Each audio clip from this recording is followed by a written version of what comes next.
Bhubaneswar എയിംസിലെ doctor Vishnu Prasad ചിന്നാരയും Bhubaneswar hi tech ആശുപത്രിയിലെ nurse Priyadarshini പോളും സുഹൃത്തുക്കളായ doctor Swadheen പാണ്ഡെയും ഭാര്യ ശ്രീകൃതി മോഹപത്രയും രണ്ട് ദമ്പതികളും മധുവിധു ആഘോഷിക്കാൻ ഉരുൾപൊട്ടലിന് തലേ ദിവസമാണ് വെള്ളാർമലയിലെ ലിനോറ വില്ലയിലെത്തിയത്.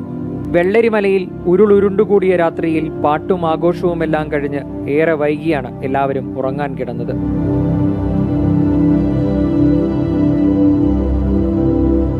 വൻ ശബ്ദം കേട്ടുണർന്നപ്പോൾ റിസോർട്ട് മണ്ണിനടിയിലായിരുന്നു. കഴുത്തൊപ്പമുയർന്ന ചെളിയിൽ 200 മീറ്ററോളം ഒഴുകി സ്കൂൾ പരിസരത്ത് തളഞ്ഞു നിന്ന പ്രിയദർശിനിയെയും ശ്രീകൃതിയെയും അലർച്ച കേട്ടാണ് ജബ്ലു റഹ്മാനും സുഹൃത്തുക്കളും എത്തി രക്ഷപ്പെടുത്തിയത്.